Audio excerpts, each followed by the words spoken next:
Bine v-am regăsit la un nou vlog a Jucăm Stand-Off. Eu vreau pasa ta dacă aveți o mai mult. Asta e, mai asta.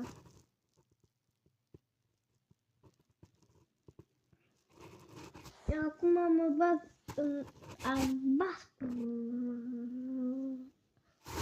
Mă bag în galben.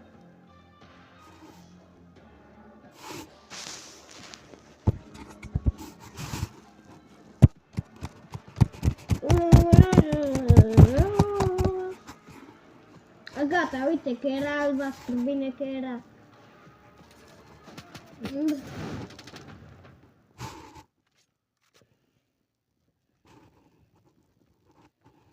Credeam că